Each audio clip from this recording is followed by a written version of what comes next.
Hello and welcome, Assassins. My name is SisterlyThrower, and that's right. The powers that be actually decided to allow me to host an episode of Rally the Creed, the podcast where we come together as an Assassin's Creed fan community to discuss all things about the franchise, have some fun, have some good discussions, have a good time. Yeah, I think that about sums it up. Is that fair? Guest, since I haven't That's introduced you yet.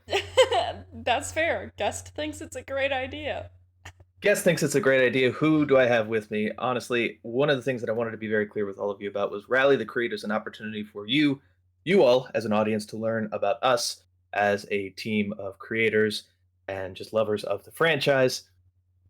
But we also want to use this as an opportunity to learn about all of you and to have you on and to be able to share in this love together as both creators and an audience, which is exactly why we have here someone I've known. I actually calculated this in my head, but I forgot the math earlier. Um, I've known my guest for about 20 years, a little over 20 years. Yeah. We have with us today Jenny at Generator3 Mm-hmm. over on her own YouTube channel, which we will talk about towards the end because we want to give her some love. She's a phenomenal content creator in and of her own right. Thank you. But big reason she's on today is that she and I have bonded over the years over love of Assassin's Creed. So we've got a lot of great topics to talk about today. Wherever the conversation goes, it goes. We'll have some fun. Jenny, how you doing? I'm doing good. Thanks Yeah, for having me on the podcast. It's of course. exciting to talk about some Assassin's Creed, which I don't talk about too often. So Yeah, yeah. It's good to geek out about these things. When I had sent you the show notes about what we were going to talk about, the fact that you had actually told me, like, yeah, you took your own notes about some of the things you want to discuss today, I'm like, thank God I have someone I can actually like geek out with this stuff about because we love this. We love the game. We love the series. We love the books, the movies, all of it. yeah. Oh, did I cut you off there? Were you gonna? Well, I was gonna say I've been playing Assassin's Creed since I think middle school. I Okay. played the fourth one first because that was what was popular at the time, Black Flag. Yeah. Yeah. And then I was like, oh my gosh, I loved it so much. I was like, I'm gonna do the entire series and get Yes. 100% for all of them.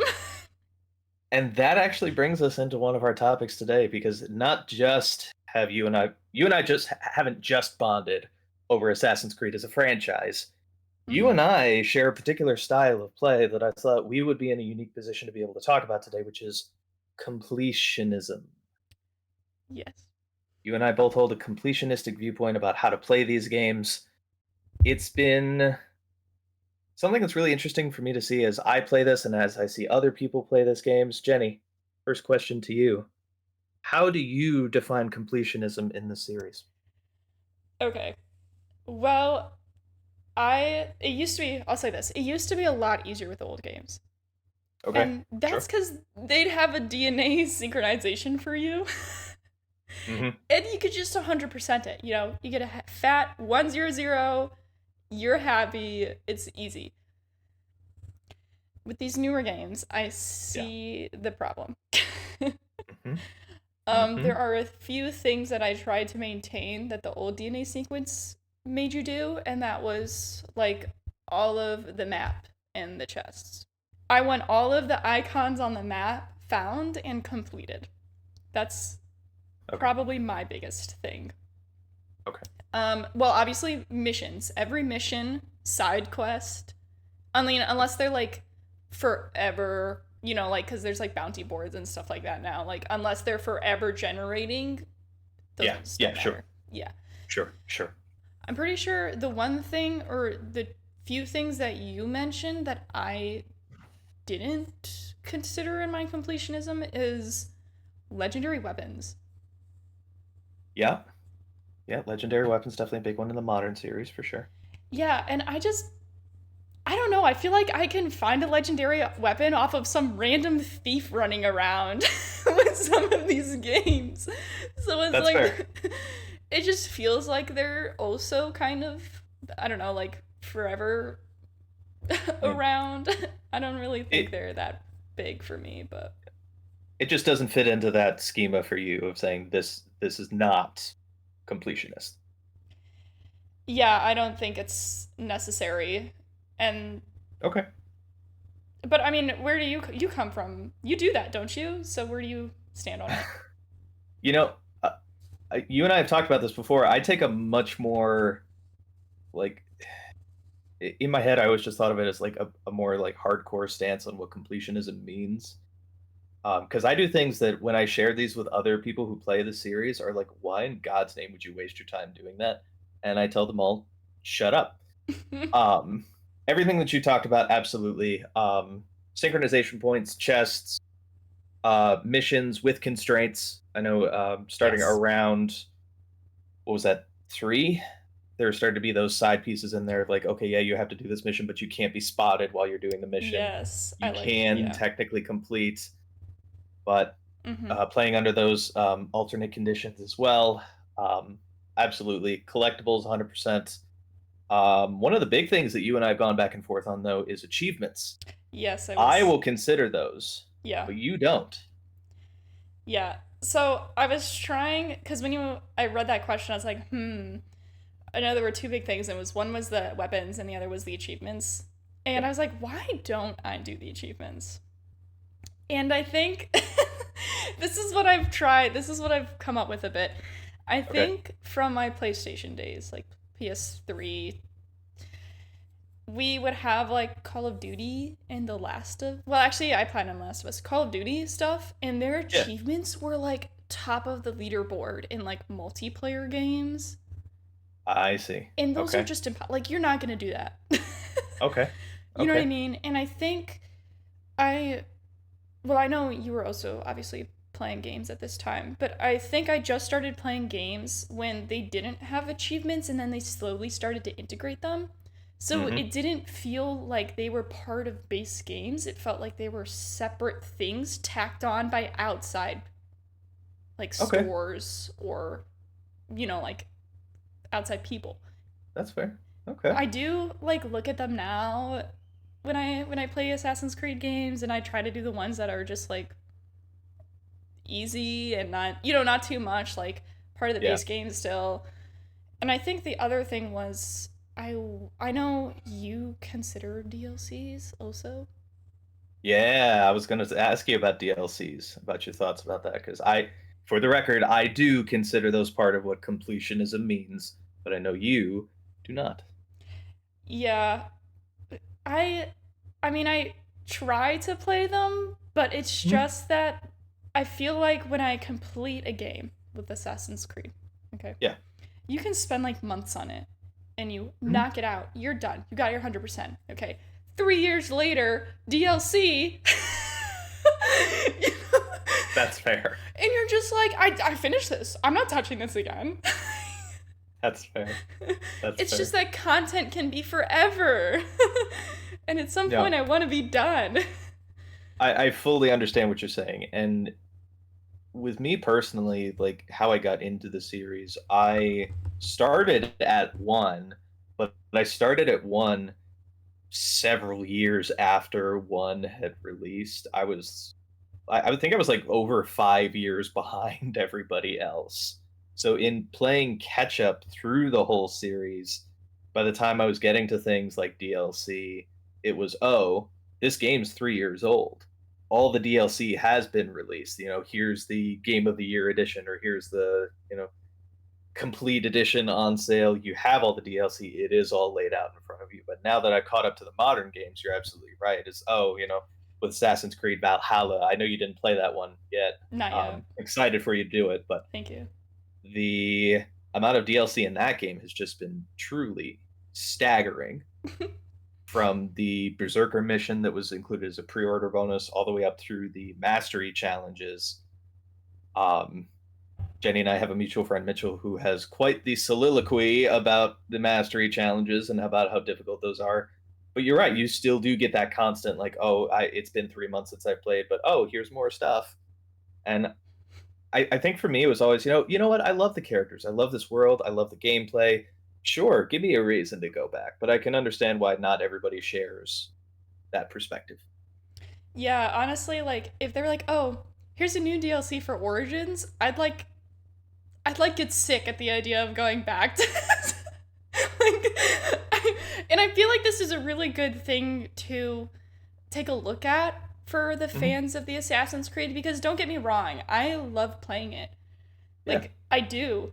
And so do you. But the idea of more content in a game that I feel like has satisfied me, all like I'm done, sure. makes me mad. There's nothing wrong with saying you're satisfied. We as Yeah. players get to interact with this world and interact with this material in different ways, and I think that's one of the things I love about it. Mm-hmm. I'm quite honestly, I'm never satisfied. Give me more books, more games, more DLC, more levels, more challenges. I will continue to consume that because that's just who I am as a player, and that's who I am as someone who loves this franchise. But I have to be mature and realize that not everybody sees things my way, even though I'm right.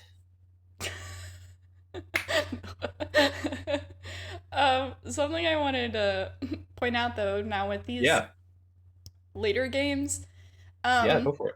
they kind of force you to do the DLC in order to get completionist in a reasonable amount of time.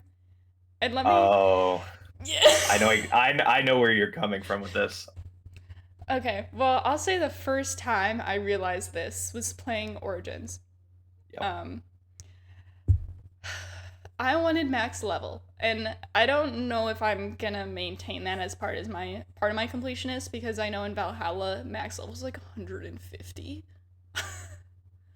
or something, just a lot higher. Yeah, I can't remember the numbers off the top of my head, but But it's not there's a pretty big gap. 99. And so in Origins, I think it's only like 50 or something. But the way they set up the XP in the base game, you are not hitting 50 by the time you do all of the requirements of completionist that like Andy and I have talked about. Like even Yeah. achievements. You are not getting there. And the excruciatingly crawling pace that they provide you there is Yeah. insane. Like it's Yeah, like for sure. one like daily quest or something that gives you like 200 XP or something minuscule. And Mhm. then they do have like these ongoing like god battles Yep. that gives you Yep. like 100 XP. Sorry, Mhm. 1,000 XP. Okay. Actually, was it? Did I get a hunt? You know what? I hit the level 50. I take some of that back. I hit the level 50, but I think I didn't have enough ability points for the tree. Yes. That was That's what you mentioned to me. that was my issue. You're right. So, but you have to recycle, keep getting to that level 50 in order to get an ability point to get the Yeah. tree and unlock the abilities. Exactly. Right. Exactly. Just in case other people weren't sure. So I needed to hit that 50 over and over and over again, like 5 more times, 6 more times, in order to unlock all of the Mhm. abilities. Oh yeah. The amount of time I spent killing these gods. It was at one point I was just playing like a video, music in the background, literally going like just zoning out fighting these guys. Like at some point I was like so efficient with it. Every fight only took me 3 to 5 minutes. Um I love that. I love that. but like it was forever. Like I could spend 50 minutes and I'd get half a level. But you're like, "Oh, well 50 Yeah. minutes isn't bad." You're right if it's not doing the exact same thing over and over and over and over and over again. Oh yeah. For sure. So, For sure. when I came into Odyssey, I was like, oh man, I'm really gonna try to get as much XP as I can as fast, like not as fast, but like as I go through the game, I really want to do everything that gets me XP so I won't have to stack everything at the end. Well, that also didn't matter. Because you probably end all of like the completionist around what, 80? I was I around think you were 80. about there, yeah. Actually, I was like 73, and I spent days, months, because you get a little sick of it, so I only started doing things like once a week. Yeah. Um, doing the quests that would rejuvenate, Yeah. like the legendary The XP bounty quests, boards. Yeah. the bounty boards. Which, by the way, you're like, oh, they're super diverse. You could totally pick which ones. Not after months of doing it. It's very Yeah. methodical still. Absolutely. and some of Absolutely. them can be challenging. So, and it's only worth like 100. Okay, 100,000 XP doesn't sound like a lot, or it sounds like a lot, but it's not. In by the time you're a certain Yeah. level, so I hit like 80, and I was like I don't have anything to do. Oh yeah. Um, and Andy, being the blessing that he is, was like, "You are not finishing this in another like 3 years," and he gave me the DLC to play. Yes. It just it hurt too much to see you go through the same bounty boards and kill this number of archers, kill this number of shield men, and just Oh, over and over. I'm like, I gotta save you from this. This is just not possible. best DLC I've touched. That was honestly, I'm not gonna lie, that was cooler than the base game for me. I don't know what people's opinions are. Okay, In terms of what? the Fate of Atlantis. Sorry, the other Well, like, ones. what about it though? Like the The story, the world. gameplay, the world. The Okay, the world. worlds were so cool. I mean, like, you went to like heaven and hell and like Hmm. Atlantis. It was just Hmm. so pretty. Oh yeah.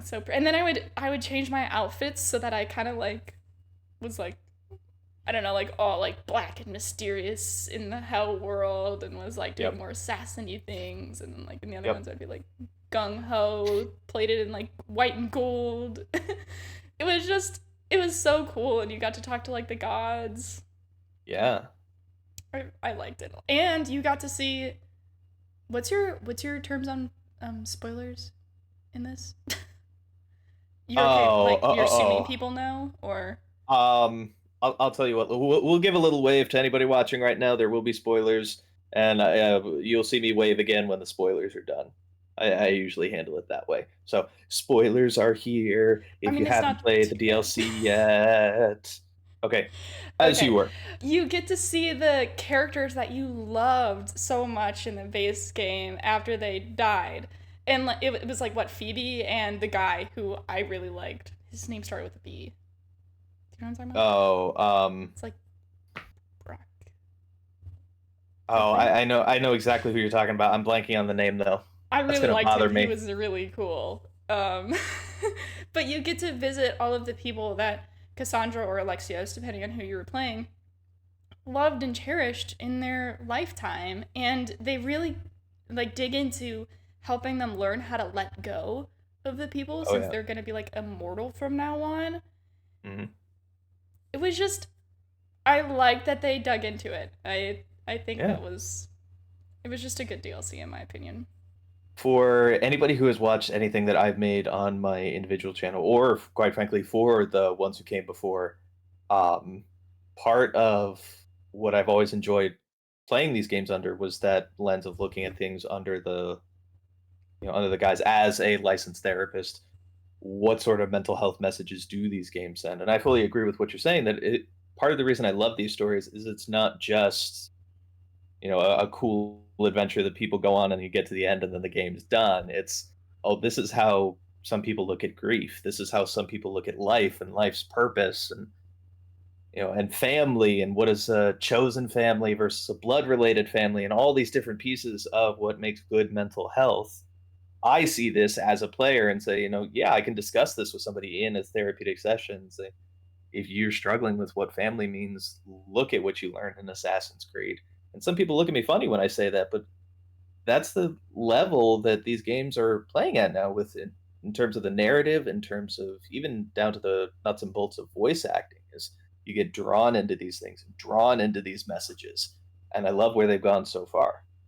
Also, did you want to wave for people?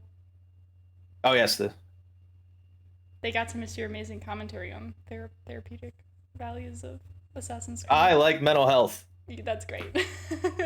Well, what are your perspectives on DLC and completionist to the levels and XP? Uh DLC as a whole, absolutely under my checklist for completionism, 100%. For me, because I love the material and the characters especially and just their stories, DLC was always a given for me, no matter how many years it had been. Don't get me wrong, I like I said, I agree with what you're saying that it was a little like, oh, I thought I finished this, but I guess not. Mm-hmm. but being able to come back to these things, for audience members who are keeping up with everything that the ones who came before are releasing, there will be a retrospective on Assassin's Creed Unity where I talk about this some more about the importance of DLC and what this means in wrapping up characters and beyond the natural rise and fall of a narrative arc in the game itself. The DLC, at least that they've been able to do so far, really do a good job of saying, okay, what happens after that big adventure? Life goes on for these people who are embroiled in these very big conflicts where there are no clear good guys and clear bad guys, with everything being morally so gray at times. How do you survive after that? How do you reconstruct your life after that, depending on what it is that you gained or lost in the context of that initial narrative arc? So DLC has always been a lot of fun for me. Um, As far as XP goes and level caps, I do always try to hit the level caps, absolutely. Because I'm just always on board with DLC, that has been easier for me historically than it has been for you. Um, the XP tuning, I guess you could call it, as far as how quickly the XP is given out, absolutely, I agree with you. Origins, I love the game. Bayek will forever be in my heart. I feel for you, buddy, and we'll keep the spoilers out of it there so I don't have to wave again. But Bayek was a very compelling character. His relationship with Io was incredibly moving. Hmm. But how slowly I crawled through the levels, especially like Yeah. I played through the game entirely once as just an enjoyer. And I actually ran a series recently where I was playing it as a streamer, as a content creator. And there was so much downtime where I would be going through one, two, three, four streams and I gain one level. Yeah. And you always want to keep things moving, and I'd have to just fill so much dead time with just talking about nonsense like I always do. And it just got to the point where I said, I can't do this. This is not a good game to stream because at this level, this leveling up is taking so much time. Hmm. And the levels, I always appreciate the levels because it's not just like meaningless. Like, yeah, technically with some of these games, you can run in as a little level 2 assassin with a sharp stick you found on the side of the road and, Just. poke the Egyptian gods in the thigh Yeah. until they die. Yeah. You're going to be there for a couple hours, but the levels do actually matter. So being able to move through these games, you are really at the mercy of XP tuning and how quickly the game is giving this out to you. So I appreciate that it's realistic and it feels like it matters. Hmm. I do feel like in some of the games it's been more harsh as opposed to others. I didn't feel it quite as much with Odyssey and with Valhalla as well. I didn't feel that, harshness quite as much. Um, but other things, and I wanted to mention this mostly because I wanted to give people a chance to laugh at me. Other things that we haven't talked about that I actually do consider legitimately as part of completionist play. Oh God, what could this be? Um, I'll give you an example in like Assassin's Creed 2. I did not consider that game complete when I was playing through for myself as a completionist player. I did not consider that complete until I had bought every outfit, every weapon, and I don't know if you guys remember, but there were different color schemes Hmm. for the outfits. Yeah. I had to buy every single color scheme at least once. And this is more for the modern games now because the maps are so much bigger. Hmm. But if you have an area in like Odyssey, well, they did this more in Valhalla. I don't remember this in Odyssey so much. But if you have a part of England that's like here, when you do the like sync points and when you're just running around doing quests, there will be some parts of that like area of the country that are still dark. Hmm.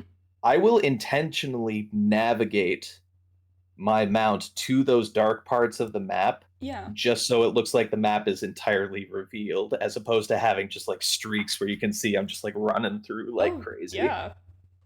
I will do that for land and I will do that for sea as well. And I had mentioned our mutual friend Mitchell. I mentioned that to him once that I do that, and he thought I was out of my freaking mind. Well, I don't It looks know. so much prettier. Yeah, I would agree with I that don't know. actually. I would probably end up doing that. for Yeah.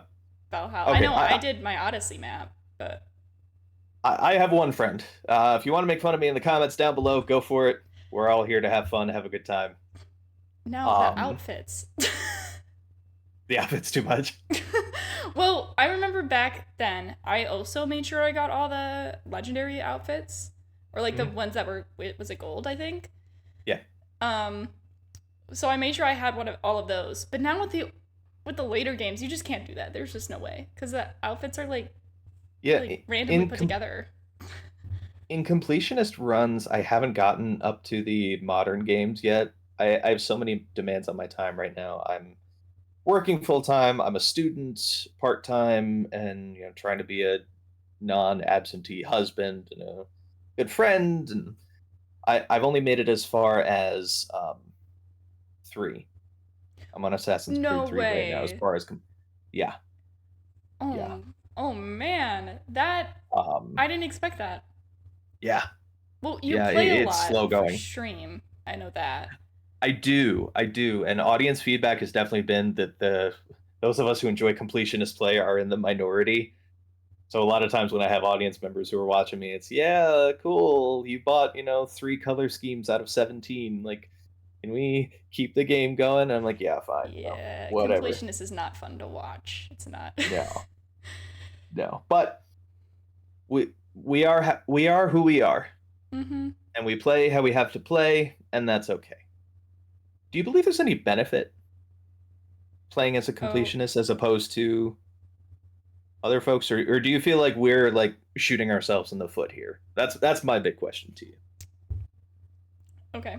Well, Uh-oh. no, it's okay. My opinion of completionism is starting to change after Odyssey. Oh, it was Yeah. that painful. Oh, God, guys. Oh my God. Oh my god, I love this. I um, love this. well, I'll say to start, I think normally with completionism games, because I do some completionist with like other games, Yeah. um, you do it because there's like really cool secrets and like maybe you don't get the Yeah. full lore in like the other parts of the games. And I will say this, Assassin's Creed lore has been complicated. To say the least, To yes. say the least. And my Hmm. middle school brain decided never to keep up with it. And I Which don't is blame fair. her. No, not at Yeah. all. So lore was never the biggest factor of me for doing a completionism, Hmm. but also you get the majority of the events in the base game. Fair. That's fair. Yeah. I won't argue that. Like I don't think there's that much outside of the base game. So I want to say that lore is pretty much you don't need to do a completionism to get that. Yeah, for sure. I'm gonna say that I think you end up leveling up faster on a completionist mindset. Sure. Especially like when I started Odyssey, I would do area by area. Um, Hmm. but the problem now is that they're doing this thing where they level up the guards with you. Oh, level scaling. Yeah. That's So entirely fair. That's entirely fair. So you're saying like, is there really a benefit to completionist play if the guards are just rising at a commensurate rate? it was insane, I- actually. is that your point though? For considering XP, I don't think there's a real benefit to it anymore because of the level scaling. Okay, I could see Yeah, that. I could see yeah. that. That's fair. Maybe in some ways you unlock more, like you Hmm. unlock more abilities or health or things like that. But again, like the scaling is so they really scale those guards with you in Yeah. Odyssey. I think there's a setting, and I turned mine down because of how stupid they were scaling it for me. And the Hmm. worst part is that they took away the one hit KO for assassinations. It turned out to be like an ability later. That always bothered me. Yeah, so you can increase your XP so that you're like, oh, these little leveler guards got nothing on me. Like, I just spent 30 minutes doing bounties. Yeah, Mm-hmm. it doesn't matter because they got scaled so that their health isn't a one hit KO anymore. Mm-hmm. And it's like, But what is this doing for me? like I understand they took a more like RPG, like mathematical damage calculation approach to that. But I'm sorry, it's never gonna make sense to me that like I work hard enough to stealth my way behind someone in like Odyssey. I take a giant half of a spear and I ram it into your kidney and I shish kebab you and I rip it back out again. Yep. But you're able to turn around and start swinging your mace or swinging your sword at me like I just like smacked you in the rear end. Like, what? What? That It will doesn't never matter. make any sense to me. It doesn't matter how big you are. If you're getting a giant knife through your neck, you're done for. Yes. Like, Oh, exactly. Some of those kill animations, like cracking people's necks, shivving them in the kidneys. It just, I was like, oh yeah, oh, I'm whatever. good. Oh my god, that is one of the most frustrating things about the modern games. I will 100% agree with that. Yeah, so I think they're kind of taking that away from us a little bit, and Hmm. not the biggest fan. That's I fair. will say the older games, Yeah. completionism is so fulfilling in that way because they started doing these things. You brought it up earlier, but you go through a mission and they give you options, like optional things to do to get full sync. Yeah, yeah. So, like, let's say you have an assassination, they're like, oh, well, kill 3 guards from a haystack, also. Yeah. Sure. You know? Sure. And I think if I ran through that without a completionist mindset and I didn't do the optionals, Hmm. and then like I beat the game, I wouldn't feel like I worked for it that much because it is so easy to just run in and kill somebody. Oh yeah. You know? Absolutely. Yeah. So and then I would have to go back and redo them all for completionism, and I'm just like, Hmm. yeah, it's not as nice to beat the game when you haven't been working on that completionist mindset this whole time. No, I fully agree. I So, fully agree. yeah, it's just so much more fun to come to a new mission and be like, oh, I have to assassinate this guy, but I also get to learn the layout of the land in order to get this optional objective or this optional Hmm. objective. Yeah. And Yeah. it's just like a puzzle comparatively to just a stab Sure. did. Sure.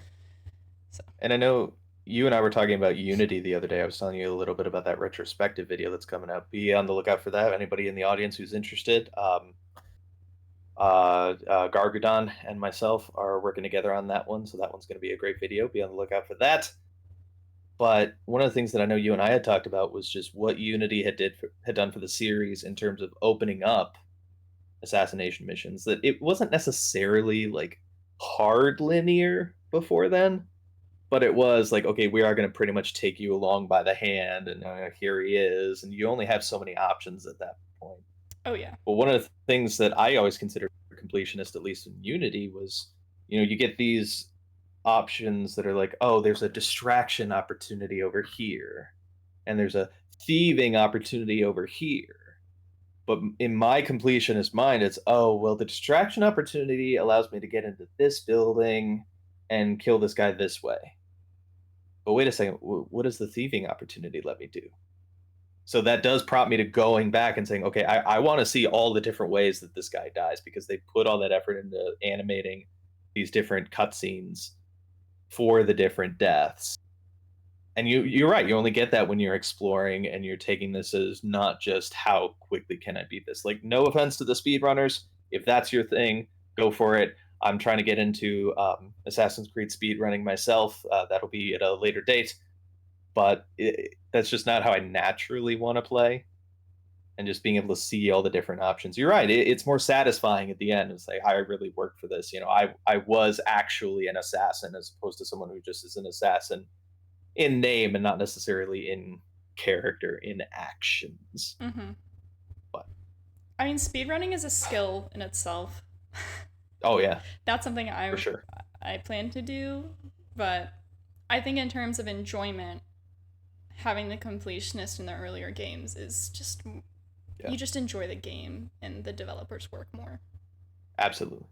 Hmm. Absolutely. I agree. I agree. This has been a great conversation about completionism. I know we could go on about this for hours and hours and go through all the different games here, but I think we've had a I think we've hit all the broad points. Unless you had any final comments about completionism, anything else you want to make sure we got a chance to cover? No, by all means, we No? can move All on. right.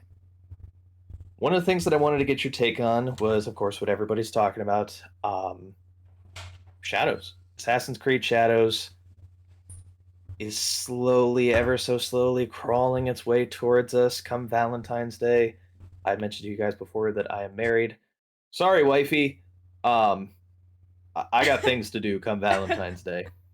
I'm probably gonna get He's some hate in the joking. comments for that, He's but joking. my Probably. wife understands, I promise. Um, as Assassin's Creed Shadows comes towards us, I felt like you and I had never really gotten a chance to discuss Shadows just on a one-on-one basis. I know you were there for some of the live coverage I did for the different trailers and exploring the characters, but I Hmm. had some different pieces here that I wanted to go over with you. What are your like broad stroke thoughts about everything that you've seen so far? Because there's been so many trailers and so many demos, and these are all the new things. But for you as an individual player, especially given what we were talking about completionism, maybe you're moving away from that. What are your thoughts so far?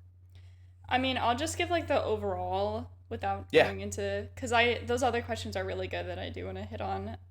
yeah, for sure.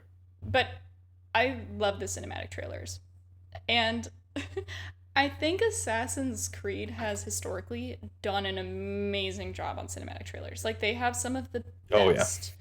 Like I Hmm. think I loved 3 a ton. Like I just loved Oh all of yeah, them. yeah, that was a good one. That was a good one. That's And good. this one like did not fall short. It was so cool. The graphics were so good. It was really fluid choreography as well.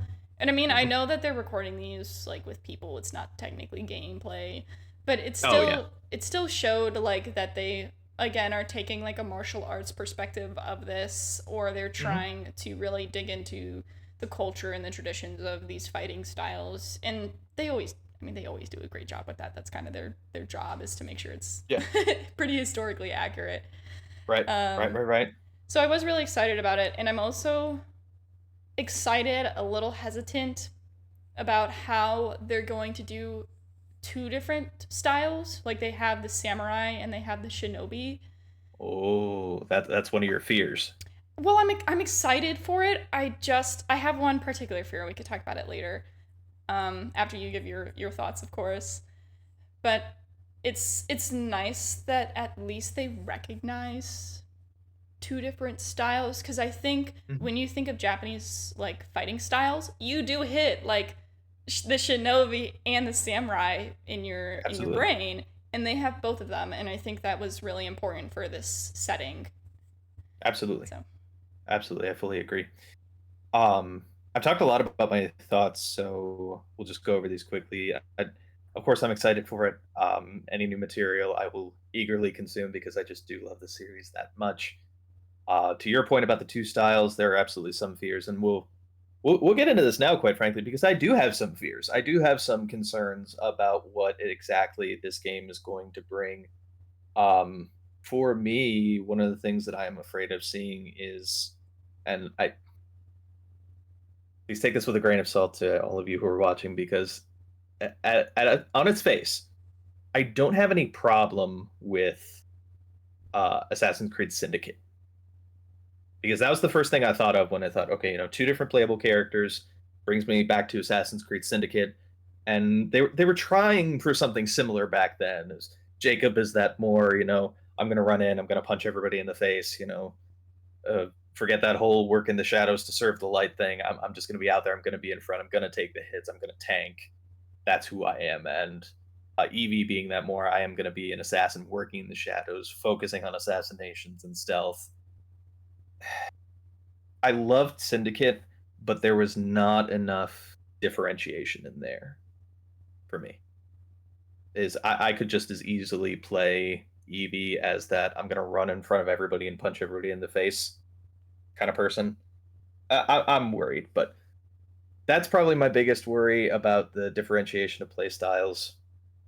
What are some of the things you're worried about? What are some of your fears? So I have three, but do you want Three. me Okay. to go off of that one? Because there's one that's my spiciest one I have for you. Hit me with it. What you got? I actually am almost on the other end of that, the other side of that. You I'm worried. disagree. I'm worried they're gonna make Nale too weak. Um, and I'll say it in this Interesting. two week in combat, head on to head combat. And I'll say this: we have two examples, main examples, Okay. where you can think in Assassin's Creed that they split it like that. Okay, and that was Jacob and Evie, right, Yeah. in Syndicate, and Yeah. then Bayek and Aya in Origins. I didn't even think about that split. I So did that we is the get a lot of Aya one playing time? we do get a good amount to feel, to get a strong feel. And Oh, I do remember that now. Okay, fair enough. Fair enough. so Jacob and Evie, yes, there wasn't much differentiation. Yeah. I will agree with that. Bayek and Aya, there was so much that it was frustrating because they had Aya going head to head with these big people. Like it was a boss fight. Like you had boss fights with her. And Hmm. her little swords did crap. Like it was so bad. Like it was so obvious that she was so much weaker. Hmm. It just it was I almost felt insulted. And I'm sure they maybe did like this based off of like physiology and like strength potentially. Yeah. Um but like I didn't appreciate them forcing you to have those head to heads Okay. and making her so much weaker. Okay. All right. But even if they didn't force me to have that head to head, I don't want Naoi to be that bad. In Okay. terms of if you mess up a little stealth, you're gonna get done by the closest guard to you, the I closest see. little minion guard. I'm hoping they find a balance between the two examples. Sure. You know, Sure. where I can there's respect that. yeah, where there's good differentiation, but you'll have enough customizability to make Now Wei capable of fight. Like if you really wanted to, I think you should have the ability to customize her to be like a similar combat head to head as maybe Yasuke is, but not to such a I'm strength think. degree, but maybe just even a different fighting style. Yeah. I'm trying to think of how much I agree with what you're saying because I do want enough differentiation between the two that Yasuke does wind up being the stronger, like head to head fighter. Yes. But I can't say I didn't necessarily disagree with what you're saying about, to a different fighting style. What am I as an assassin if I can't deal with, less than ideal circumstances? I miss a turn, I miss a guard, I come around and I am suddenly faced with a fight that I have to take.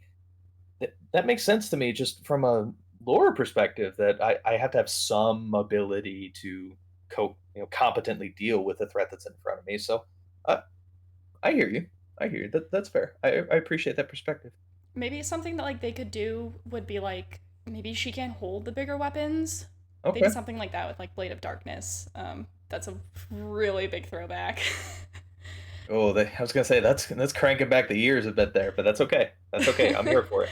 But anyways, maybe she can hold the huger weapons, or she has a better ability to parry or dodge. Maybe Okay. that's an easier time for her. Like the timing is a little different. And maybe, it's fine if she can't take as many hits or Yeah. can't do as much damage. I just don't want her to be at such a vulnerable state that I felt like stepping into Aya's shoes. Because Aya's a master assassin, and you're telling me that her little pokey daggers, I'm just like, it was bad. I just. I can see this has really bothered you for like a long time, and I'm glad you get this opportunity to ventilate this frustration now. There's gonna be people who disagree, and maybe it was because I didn't take the time to adjust my playing style to her. But to be fair, you get like 20 minutes with her. Yeah, that's. I mean, you guys even saw me say like, did we get playing time with Aya? It took me a while to remember because it is there, but it's not much. No. Um, okay, I appreciate your perspective. You had mentioned some other fears though. Yes. What Don't touch that one what else? anymore. We're done.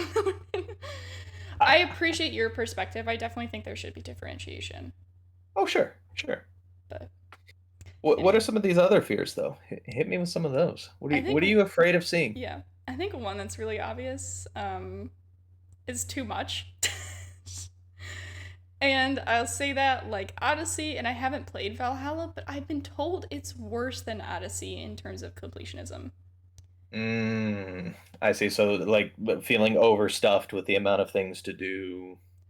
Feeling like you're never gonna hit those levels. Because they went up in Valhalla. I don't know about Mirage, but I'm pretty sure they tried to take that away.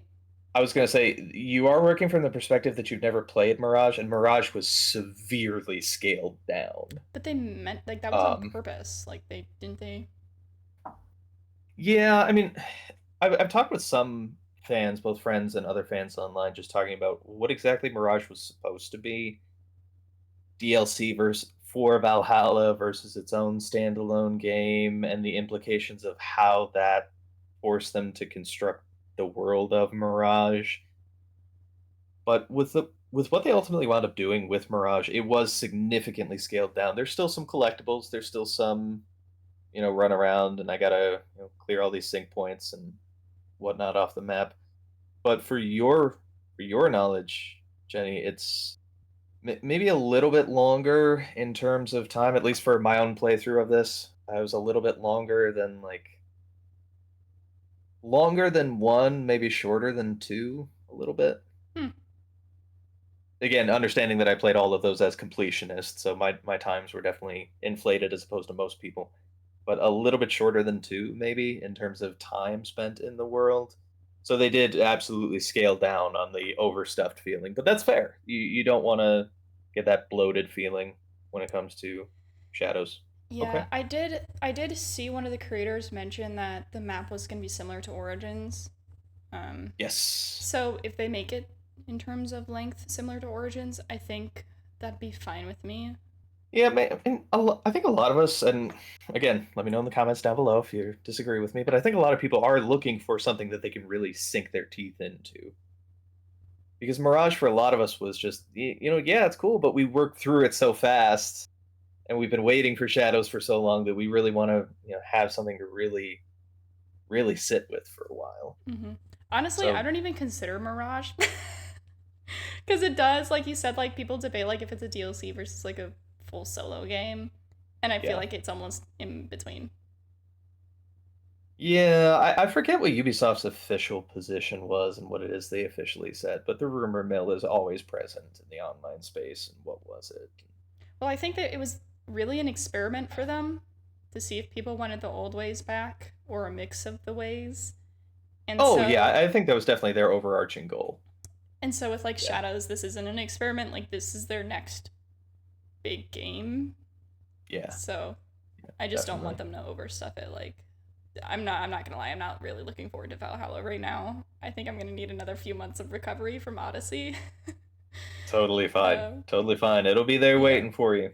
And by the way, I did love Odyssey. Like I did. Like I Yeah. honestly was so cool to step into that like more like role playing style. Like you could Hmm. kind of pick your the way you approached things, and I really like the Yep. customizability of I played as Cassandra, um, and how you can build your crew.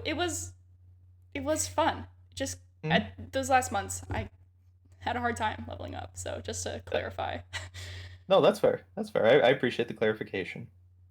So we talked about the differentiation between Yasuke and Nawe. We talked about the bloated feeling that some of the games have previously left us with. Did you have any other fears that you wanted to make I known? have one more, and Oh boy. this one's not bad. It's just interesting to think about. I'm not necessarily like fearful, but I'm a little hesitant. And Okay. they're really, really highlighting this, and it's that the seasons change. Really, you're concerned about the weather system and the season change? Hear me out. Yeah, yeah. Hit me with it. What you got? So, the creators, they have like this 14-minute video of them talking about all the different things they Yeah. were doing and how the seasons are changing. Yeah. And they're like, oh, well, when you're in summer, you have all of this brush, all of these things for stealth, but in the winter, oh man, good luck. You're gonna have to go into some snow, and like you have to make sure not to step on ice, and everything's more challenging in the winter. Yeah. Everything's nicer in the summer. Well, I'm just a little worried about the scaling of the stealth in the missions depending on the season. Like, you can imagine a little Okay. bit. There's like 30 guards in this Mhm. fort or something, and you gotta sneak your way in. Okay? Yeah. Let's say you're Naue, so you can't go running in gung ho. Okay, Sure. Sure. stealth. Alright. Which is easier for you? I see where you're going with this. Just to think about it. That's fair. That's fair. It's not like a complete like fear of mine, but like would you just wait until summer? Would you be a little mad that it's winter? You actually just brought up a good point there. I think part of the reason that I haven't really cast judgment on that season changing weather system yet is because I don't know if we ever got clarification. Like, there's a difference between a dynamic system that's always changing regardless of where you are. And I didn't know if we were talking about a system like that, or if I didn't know if we were talking about a system like, oh, in chapter 3 of this game, you're locked to the winter season and you are in the winter season for as long as you're in this chapter, and then you'll move to summer. Yeah. Because I know that would be easier, and I've played other games like that Yeah. before. Like Red Dead 2, like jumps to the top of my mind is that was locked Mhm. is no matter how long until you advance the story, the weather stays the same. So I don't know if we ever got clarification on that, which is why I'm sort of hesitant to say, I like it, I don't like it. I like it in concept, but I think you make a fair point. Is if it makes it stupidly hard to be a stealthy assassin, then yeah, that's a fair concern. uh, for um sure. so I was also thinking about that cuz like you said I wasn't sure if it was going to be a non-linear dynamic seasonal change or if it was going to be linear as in like you're in this section of the game, it's summer. You're in the Hmm. next section, it's winter. I can't imagine it would be both because like can you imagine if it's like dynamic and then it's like summer and then you start a mission it's like oh winter, Oh like yeah, that no, would be silly. no, no, for sure. Yeah, my thing though is that we know that the assassinations are nonlinear. Yes. So my thought process is if they're letting you go, pursue the story in whatever order you want. Yep. It would be difficult for them to set markers for seasonal changes. I agree with that. So I was thinking it might be dynamic. That was my assumption, but that thought about a more linear system did pop into my head. And like I said, somebody may correct me down in the comments below. Did they actually clarify what exactly the weather system looked like? But you're right. Until I get that sort of clarification, there is that question, and the implications thereof are absolutely important. Um, Given what you've seen about the game and just you as an individual player, is there anything that you need to see? That I Yes. need to see this for me to say, yes, I like this game. Yes, it's a good entry in the series. I really fast want to go briefly say one more thing about the weather. Oh, my apologies. No, you're Please. okay. Well, if you've ever played Stardew, Oh, yeah. Yeah. they go through the seasons 28 days each. Okay. Right. And they Right. require you to do certain things in certain seasons. Yes. And towards the end of that, if you're trying to do like a completionist run in Stardew, it can be very difficult when you're in winter and they want a summer fish. Okay. Okay. So, So not even just the big missions, but the collectibles and completionist type things are those weather locked. yeah, so I would like Okay. those to not be. So, unless I can literally wait until the next season or something, Yeah. I don't want them to do that because I don't like, especially if I'm like, oh, it's fall, and then it's like, I have to do something in the summer, right? Mm-hmm. And then you have to spend a whole year's worth remembering to do that thing next summer, Mm-hmm. and that I don't like that. It just makes it stressful. That's fair. I played some games before, and I almost thought of a compromise that they could do as far as weather is concerned. I played some games before where certain elements of the world are locked, but then once you complete the main story of the game to get those more completionist, collectible type things, they'll say, "Okay, now that you've beaten the game, we're gonna unlock this option for you that says." I haven't really seen it done with weather, but I've seen it done. A lot of games are considered like what time of day it is. Mm-hmm. It's like, okay, now that you've beaten the game, we'll let you pick whatever time of day it is. You can go into the menu and change it so it's a morning, night. I could just as easily see them, if they were doing a more linear thing to say, okay, now that you've beaten the game, here's this menu option that says, okay, now it's winter, now it's summer. But it doesn't necessarily solve the problem, like you were saying about what to do in the main story. There was just another thought that popped into my head. Yeah, I didn't even think of that. That would be But awesome. I've seen some games do it, not a lot do, but I played a few. I can't remember any of off the top of my head. Mm-hmm. But Needing um, to see. yes, yes. What do you need to see from this game? I mean, I kind of hinted at it, but definitely a shorter completionist time comparatively to Okay. the other modern games. And then I really like the idea of incorporating the environment back into the game.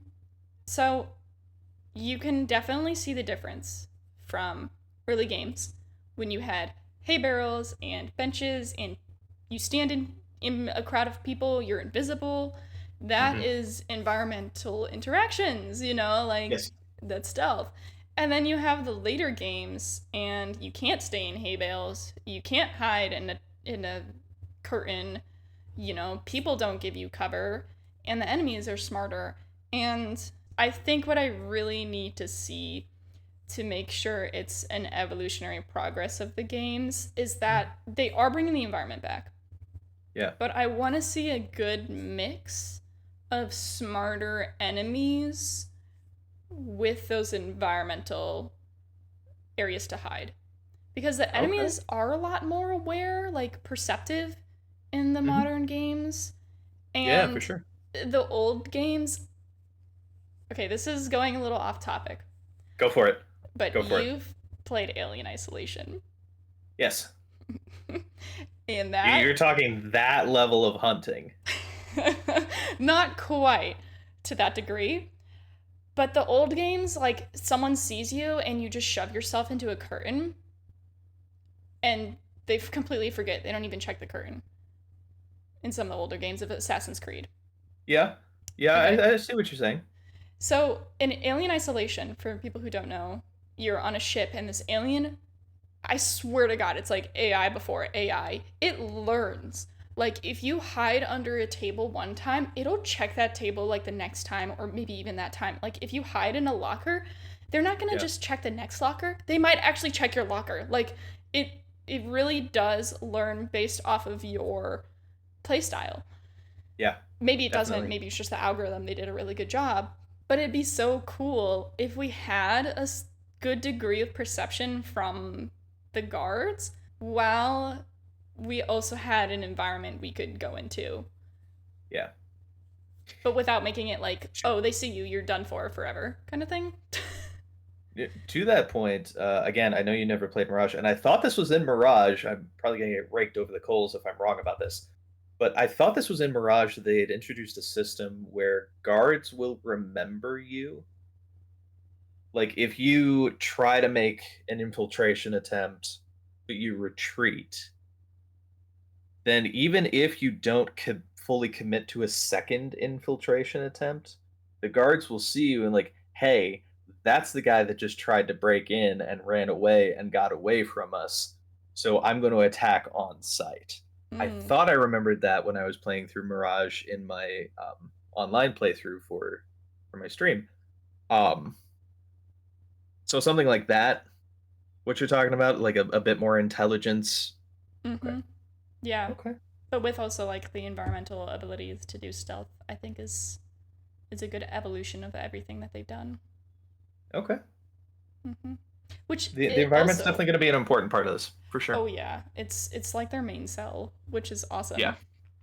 yeah, Um, and if you put that much advertising space and time and words into it, I expect a very engaging environment. which also brings me back to the fear that now is going to be incapable of head-to-head combat because if they're smarter enemies with greater perception, if they keep that Sure. mechanic where they remember you for the second infiltration, and she can't Yeah, fight a guard. that's fair. 100%. I get what you're saying.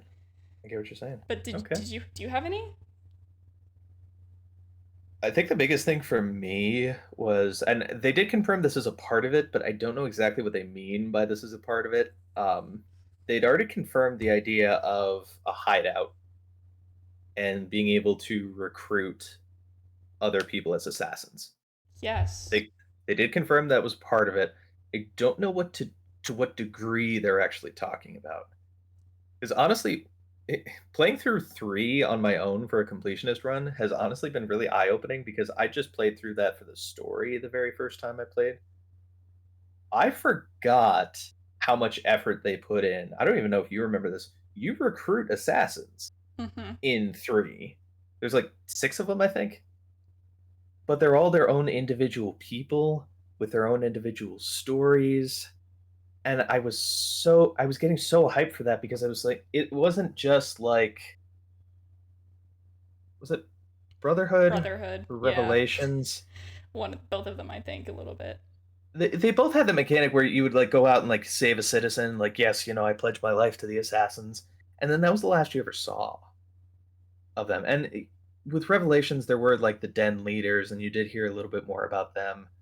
But what would really make this compelling for me is to say, okay, I'm not just recruiting any assassin, nameless, faceless person that I just send off on missions, willy nilly.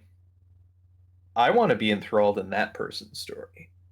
I want to learn about that person. I want to get emotionally attached to that person and then have the game say, okay, there's this mechanic where you can send them to China. You can send them to, Korea. Whatever these were in back in the day. I don't know my world geography well enough, but you can send them to these different areas. It's different now. It's different because I care about this person. Mm-hmm. Before it was just strictly math for me. Like they would even give you that listing, like, okay, a chance of success 100%, like, sure. And sometimes even they'd come back and it was like, oh, so and so was injured. And I'm thinking like, oh, whatever, you lived. Like, stop crying. That's But terrible. now if I care about you, Yeah. I because I have to imagine as far as like realism, like if you want me to really be in that perspective where I am this assassin trying to establish a brotherhood in this area of the world, that would be a real thing for me. Is I'm not just sending these people out willy-nilly that I don't really know. Is I know these people. These are my friends. These are the people I'm training with. These are the people that I care about and have fought with me and protected me and I've protected them.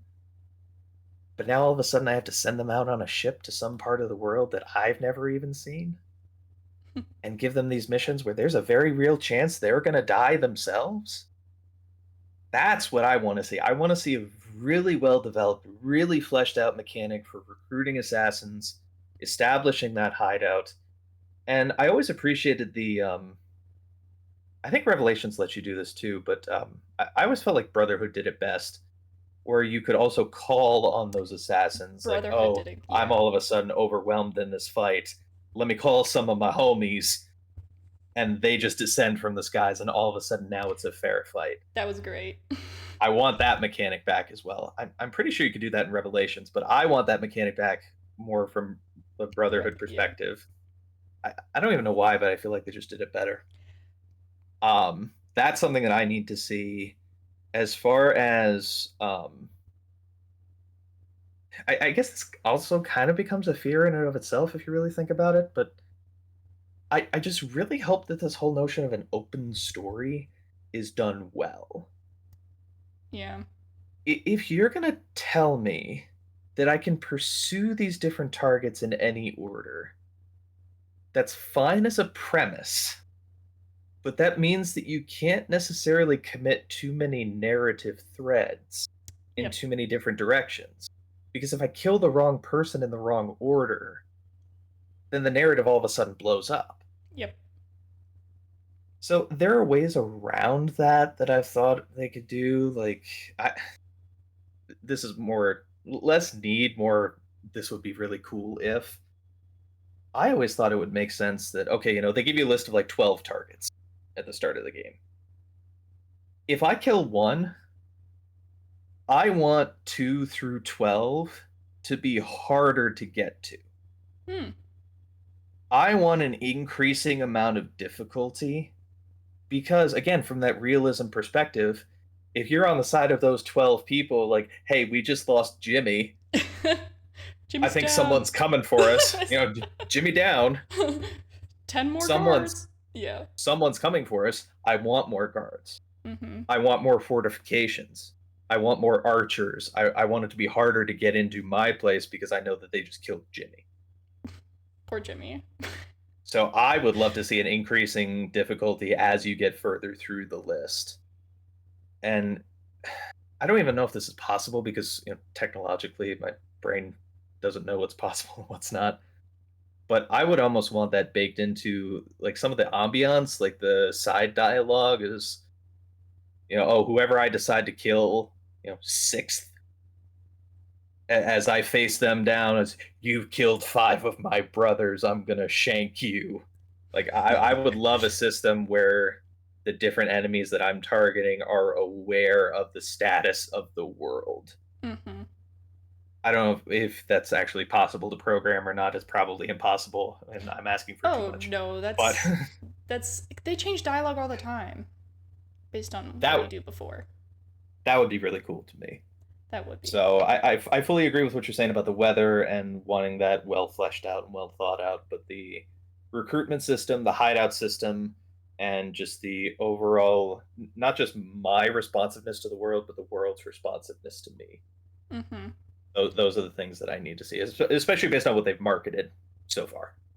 So I think with the recruitment, something that maybe will bring hope is that I know in Odyssey, right, you can go on those side quests and you recruit lieutenants, and Yeah, they would pop up when like they would bring some of the lieutenants onto shore for like a mini show or a cutscene, right? yeah, Like the lieutenants that I got for the side quest would be there and they would say something or be like, "Oh, we're gonna hang out later," and be like, "Oh yeah," like that's true.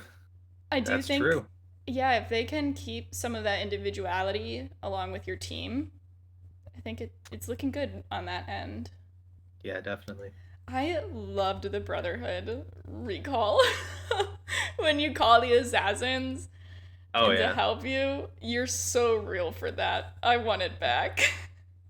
I mean, speaking of cinematic trailers, we were talking about those before. It just, Ezio walking through that crowd, and there's almost that undertone like, how is he so confident right now? And then like 10 of his homies just drop down off the buildings. Like, Yeah. So this is cool. why I'm confident. You gonna die. You're done. No, I love it. I mean, they did like call a lieutenant in Odyssey, but it was not well done at all. Like Oh, the you can ability. be Yeah. like in a bush and you can call you lieutenant and the guards would see you. Yeah.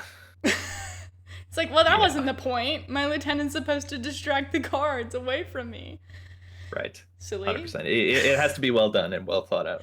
It has to Yeah. make sense, and it can't pull me out of the world.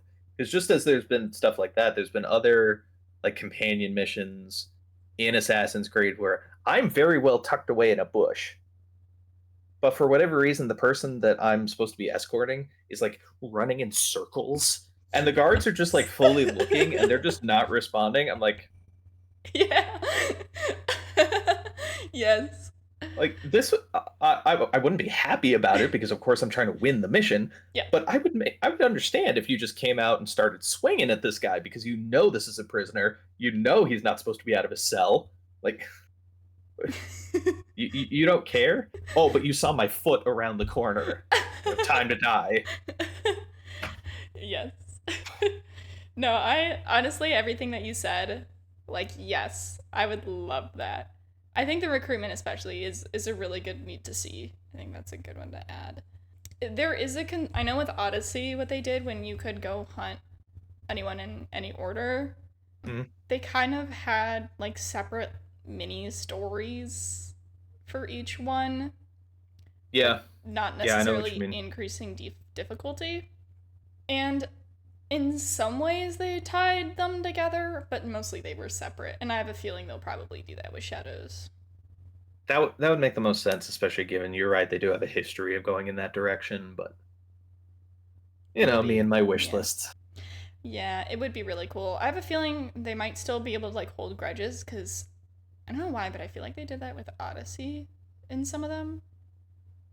Like the Call of Cosmos. Like I feel like Oh, yeah, yeah, yeah. That sometimes they sounds did familiar. comment and they were like, "Oh, you killed Blue Blue," because I don't know, I don't remember Blue Blue's name.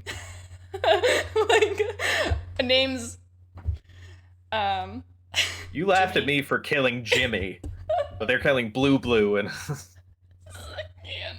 okay. Okay. All right, that's fine. That's Thank fine. you. Um There's blue. Someone's named Blue Blue out there. I'm sure.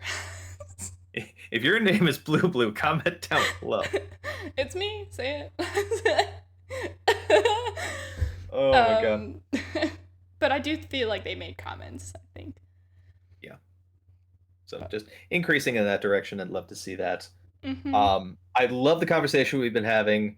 You and I, like I said, have been friends for decades, so we could be talking all day about this. I had one final question for you. I wanted to wrap this up. I thought this would be a interesting question because I know I had some plans about talking about the different mission types historically that have been throughout Assassin's Creed. Um, but I've enjoyed the conversation so much that we are going to just jump down to the one final question I had, specifically within the world of shadows. If you could design your own mission, something that would say, like, yeah, this makes me feel just like a boss right now, or this would be really fun. What kind of mission would you design? Well, I don't think mine would make me feel like a boss, but I Okay, also hit me with it.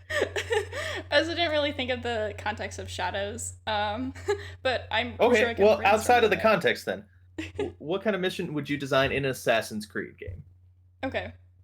Well, I'm not entirely sure how I would design this, but I was thinking of other open world games and Okay. what missions they have that I really liked that maybe Assassin's Creed hasn't touched on.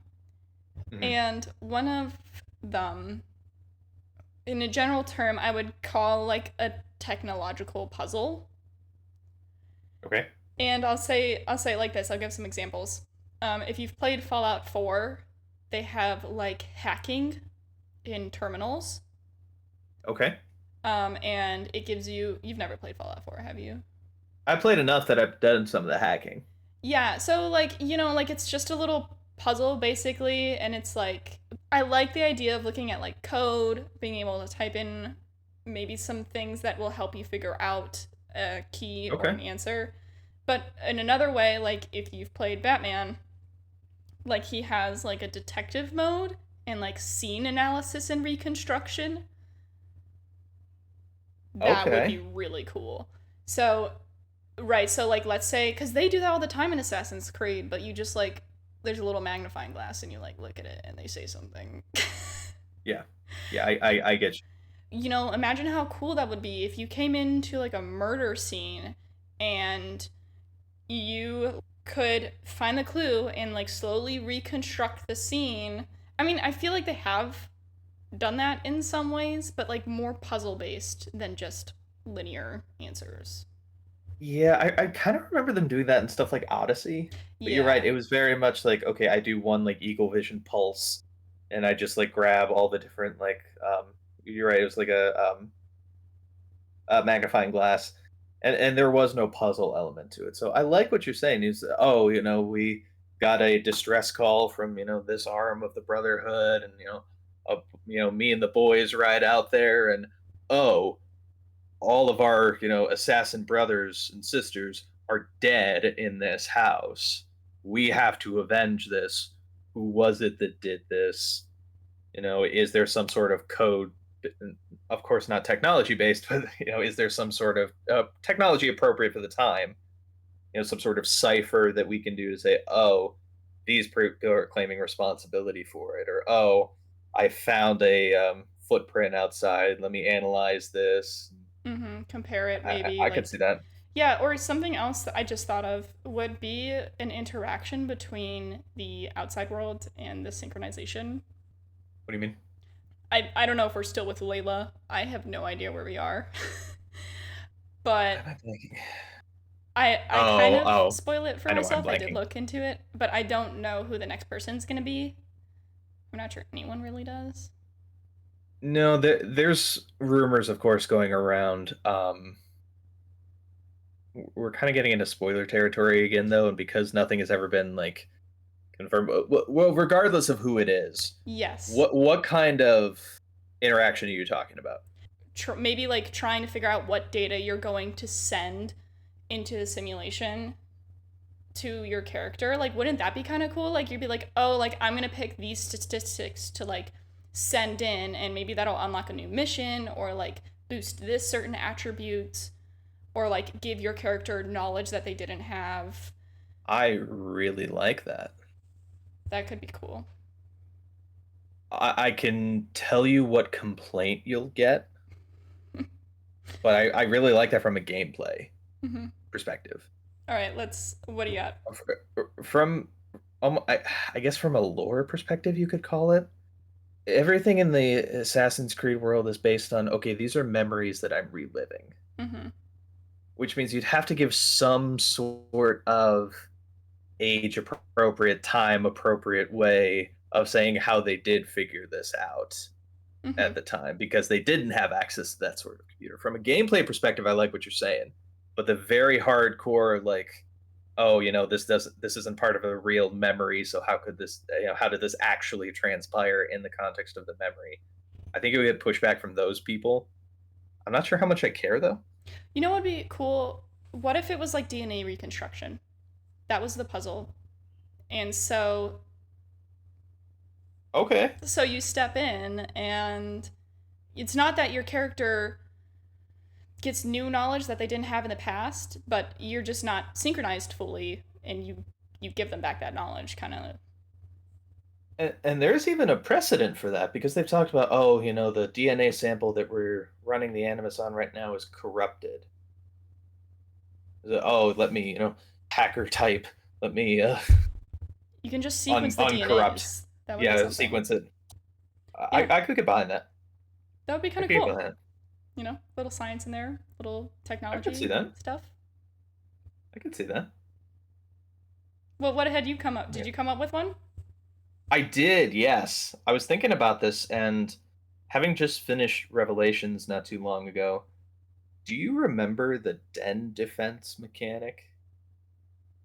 It sounds very vaguely familiar.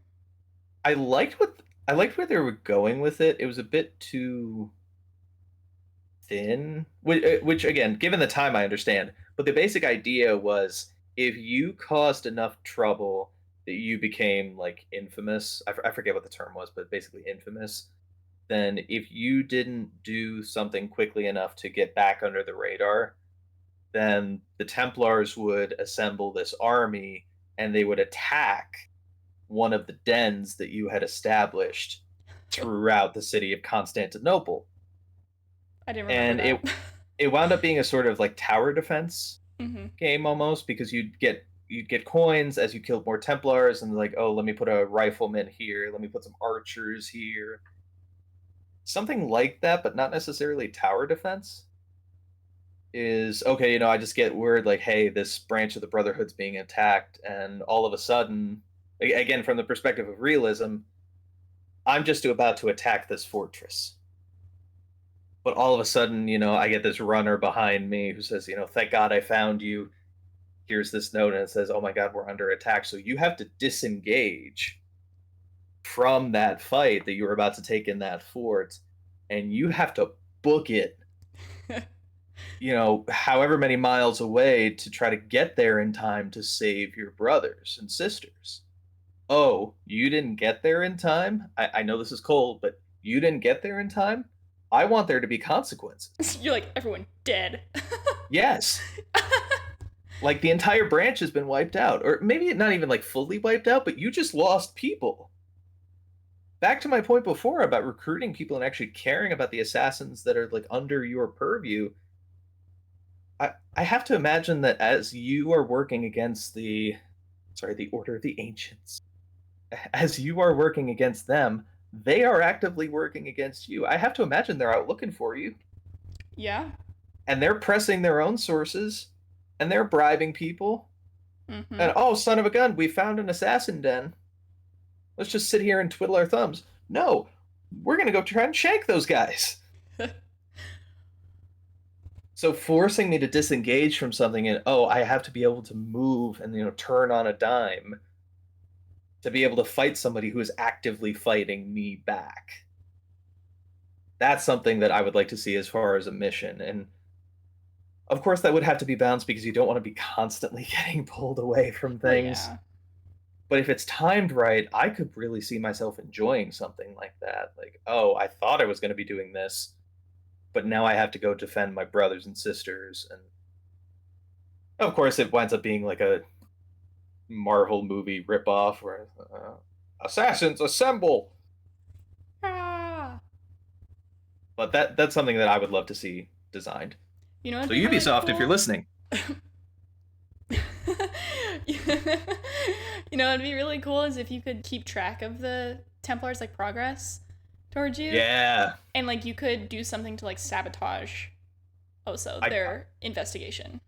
yes, but it's like constantly progressing, so you always have to check. Like, oh shoot, do I have time to invest all this? Like, do I have 2 in-game days worth of time, or are they gonna find? I could definitely get behind that. I could Mm-hmm. easily see them being able to program something like that too. Oh yeah, that would be really cool. I would love something like that. You're like, I'm gonna And make it. so I'm gonna learn programming just so I can learn how to do this. Add my mission in Um, there too. oh, of course, of course. Thank you. Thank you. What are friends for? Yeah. Um, well, I cannot say enough, Jenny. I've really enjoyed this discussion. I've loved being able to go over just completionism and thoughts about shadows. I want to talk about shadows. I know there's been all sorts of fluff in the news about Ubisoft. Are they doing the right thing? Or are they not? I love a good game. Just let me play my game. I just want to play. I just want to have fun Just and give enjoy a me good it. story. We're not here to bully people. We have so many reasons enough as it is to get mad at other people and to hate other people. Keep that mess out of my games. Keep that in other spheres. I just like, why I can't yeah, we be friends? I'm with you. I, Um, I'm ready. my point though, my point in bringing this up, still wanted to keep the fire alive for Assassin's Creed Shadows. I'm looking forward to it. I know you are as well. Hope all of you in the audience are as well. Like I said, this has been another episode of Rally the Creed. Wanted to use this as a flagship to say that just as much as we want you to learn about us, who we are as people, who we are as gamers and creators and lovers of this series, we want to learn about you. We want to be involved and bring you guys on to episodes like this. It's been a great time. Jenny, as I had mentioned previously, is a phenomenal creator in her own right. At Generator3 on YouTube, doing some phenomenal content creation of her own. Well, actually, what am I marketing you? Like, what do you want people to know about your own content there, Jen? I'll say this, if you're a horror fan, it is the place to be. I love playing my horror games. I play indie, I play popular titles. I'm running through Resident Evil Village as we speak. It is so much fun. I scream, I get scared. It's amazing. It's a lot of fun to watch. If you're a not horror fan, it is also a lot of fun to watch. I have had a lot of people tell me like, "Oh, I watched your thing. I hate horror, but like you made it not scary for me." And I'm like, "Yes. That is the idea." So, I like to think it's a good mix of getting a little scared but not too scared. Don't worry, you're not playing. I'm playing. I love it. I love Yes. it. And you're for the ride. So, Yes, you can check it out. absolutely. Mhm. All right, everybody, at Generator3 on YouTube, go and check that out. For those fans of the ones who came before, we are always creating. We are always putting out new content, new stuff. We have someone who's been creating a lot of great shorts, Calvin. So be sure to keep up with us on YouTube and on TikTok. He's been doing some great work, a lot of funny stuff. I can't say that I've gotten the pleasure of speaking with him with any sort of length or depth, but he's doing a lot of phenomenal work. We have a streamer who's been with us who actually went live on the ones who came before Twitch page. Go give us a follow there at Lori Runs.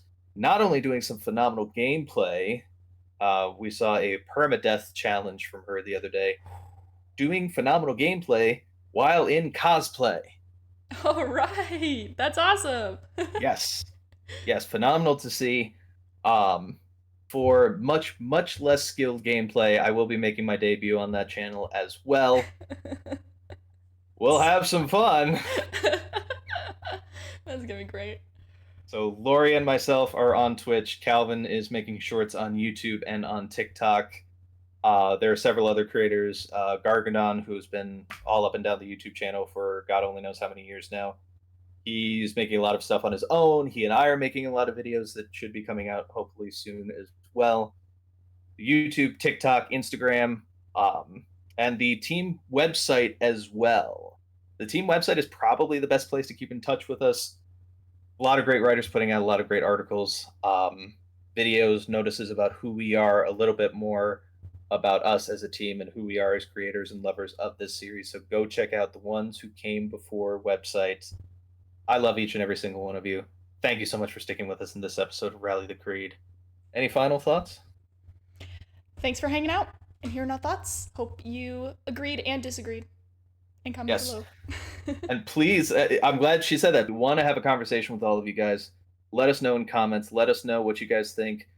We want to have a conversation because we really do love what we do here. We love what we do in everything that we make, and we love nothing more than being able to share that love and engage in these discussions with all of you. So let us know what you think down below.